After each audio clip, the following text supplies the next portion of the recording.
నిజంగా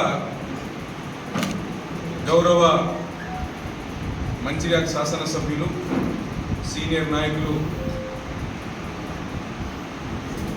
ఒక నిజాయితీ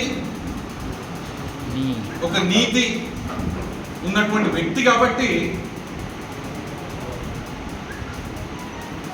ప్రజల పట్ల ప్రేమ అభిమానం ఉన్నటువంటి వ్యక్తి కాబట్టి ఆయన మనసులో ఉన్నటువంటి బాధని మీ ముందు ఉంచాడు తప్ప వాస్తవాలను ప్రజలు గమనిస్తూ ఉన్నారు. కాబట్టి ముందుగా మీడియా మిత్రులకు కృతజ్ఞతలు.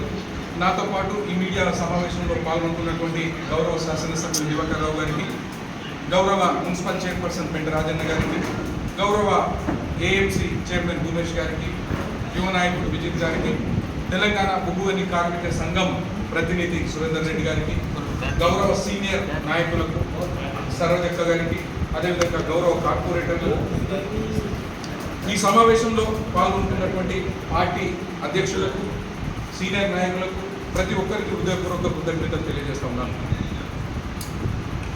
నిజంగా ఈరోజు భారతదేశంలో ఉన్నటువంటి రాజకీయాలను చూస్తూ ఉంటే సిగ్గుపడాల్సినటువంటి పరిస్థితి ఉంది. గౌరవ శాసనసభ్యులు దివాకర్ రావు గారు మాట్లాడిన తర్వాత నిజంగా ఈ మంచిర్యాల జిల్లాలో, మంచిర్యాల నియోజకవర్గంలో కాంగ్రెస్ నాయకులు, బీజేపీ నాయకులు, ప్రత్యేకించి ఎక్స్-ఎమ్మెల్సీ గారు కులాన్ని, మతాన్ని, చావును, పుట్టుకను, భక్తిని, చివరికి ప్రకృతి వైపరీత్యాన్ని స్వలాభం కోసం, రాజకీయ ఆకాంక్ష కోసం ఉపయోగించుకోవడం అనేటటువంటిది నిజంగా సిగ్గుచేడు. ఈరోజు దివాకర్ రావు గారు 2007 నుండి నాకు తెలుసు.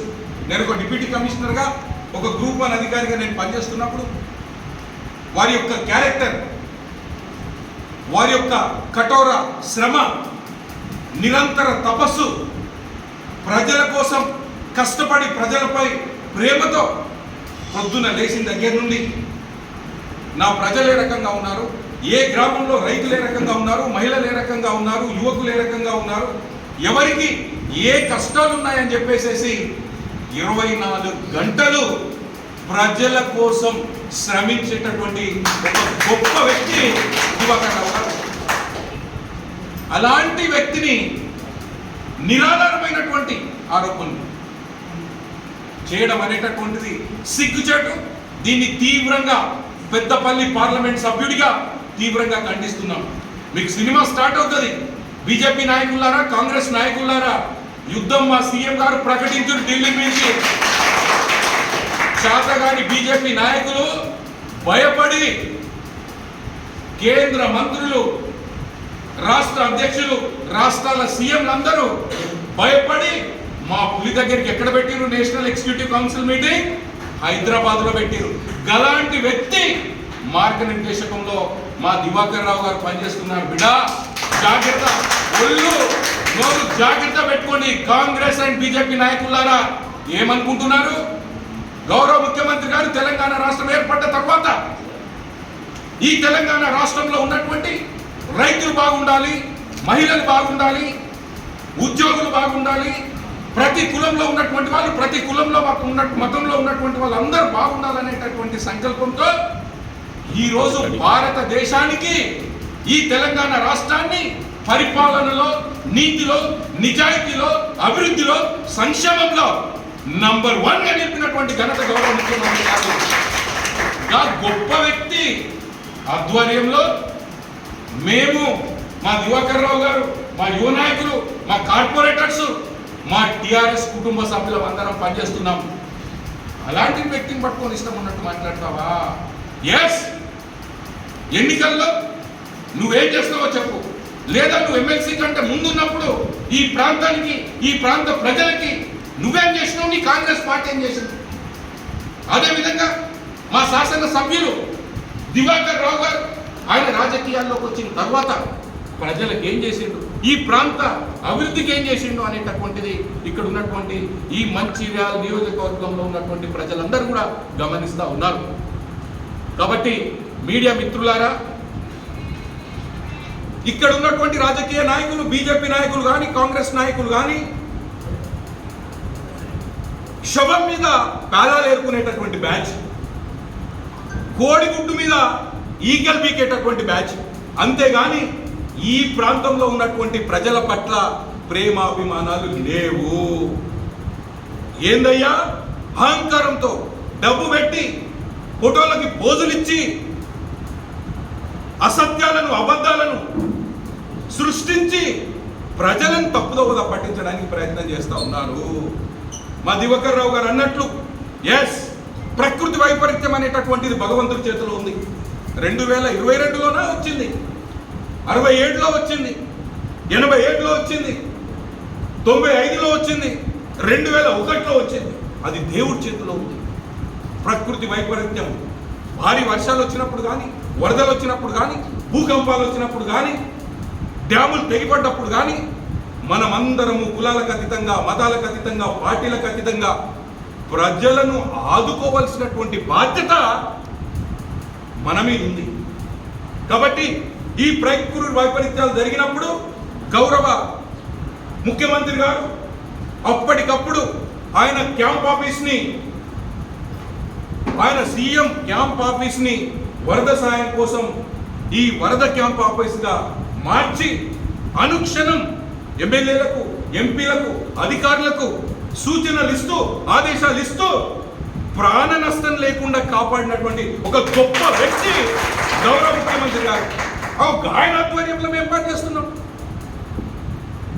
నీకు మా గౌరవ దివాకర్ రావు గారిని విమర్శించేటటువంటి అర్హత కానీ, హక్కు కానీ నీకుందా? నీకున్న మీద చేసుకునే. అదేవిధంగా ఈరోజు మా గౌరవ ముఖ్యమంత్రి గారు ఏరియల్ సర్వే కోసం ఏరియల్ సర్వే జరుగుతూ ఉంది. ఎక్కడెక్కడ ప్రజలకి పంట నష్టం జరిగింది, ఎక్కడెక్కడ ఇల్లులు కూలిపోయినాయి అనేటటువంటిది ఏరియల్ సర్వే జరుగుతుంది. అదే క్రమంలో గౌరవ ఎమ్మెల్యే గారు, మేమందరం కలిసి ఈ లోతట్టు ప్రాంతాలైనటువంటి ఎన్టీఆర్ నగర్ తదితర ప్రాంతాలలో ఎక్కడెక్కడైతే ఈ పునరావాస కేంద్రాల నుండి వచ్చినారు అక్కడ శుభ్రత ఏంటి, రోడ్లు ఏంటి, వాళ్ళ ఇళ్లలో నీళ్ళు అనేటటువంటిది బయటికి తీసినారా, తీయలేదా, ప్రభుత్వం అందించేటటువంటి నష్టపరిహారం కానివ్వండి, అసిస్టెన్స్ కానివ్వండి, అది అందరికీ చేరిందా లేదని చెప్పేసి మేము వెళ్ళడం జరిగింది. మేము ఫోటోల కోసం వెళ్ళడం వాళ్ళం కాదు. మేము ఖచ్చితంగా ఈ మంచిర్యాల నియోజకవర్గంతో పాటు ఈ మంచిర్యాల జిల్లాలో పేద ప్రజల కోసం నిస్వార్థంగా, ఎలాంటి స్వార్థం లేకుండా సేవ చేయడానికి సైనికుల్లాగా పనిచేస్తున్నారు మా టీం అంతా.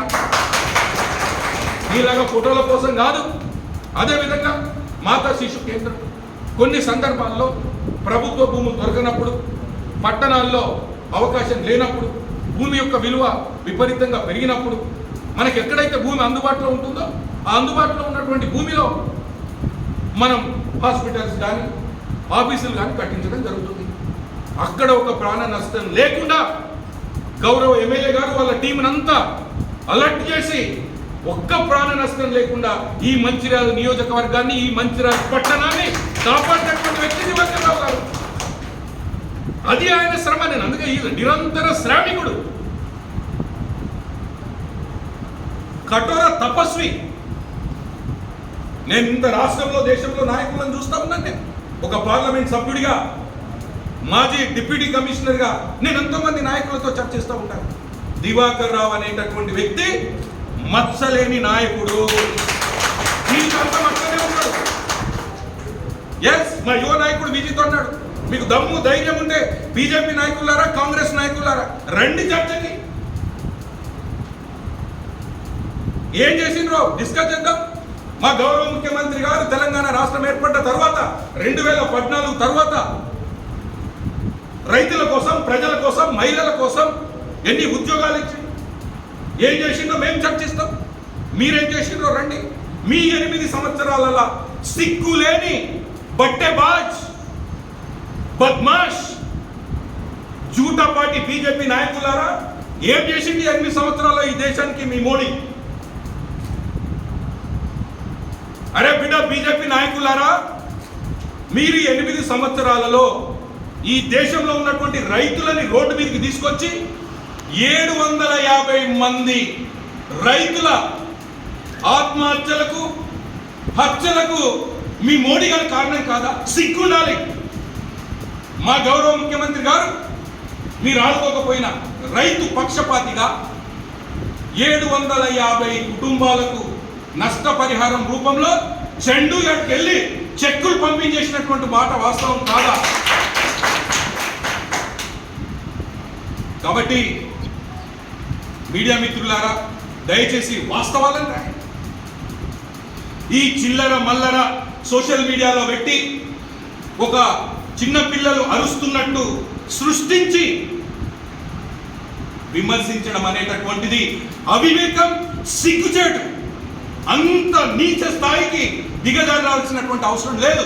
కానీ ఈ మోడీ ప్రభుత్వంలో పనిచేస్తున్నటువంటి బీజేపీ నాయకులు, కాంగ్రెస్ నాయకులు అధికార దాహం కోసం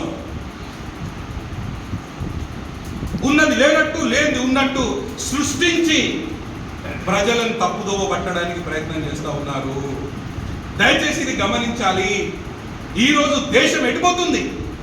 దేశంలో అసలు ప్రజాస్వామ్యం ఉందా? ఒక రాజ్యాంగం ఉందా? ఒకవైపేమో పనికి మాలినటువంటి కాంగ్రెస్ పార్టీలో అంతర్గత కుమ్ములాటలు. ఎవరు ఏం మాట్లాడతారో తెలియదు, ఎవరు దాని మీద విమర్శిస్తారో తెలియదు, ఆ సమన్వయం రాదు. కాబట్టి తెలంగాణ రాష్ట్రంలో కాంగ్రెస్ కు భవిష్యత్తు లేదు.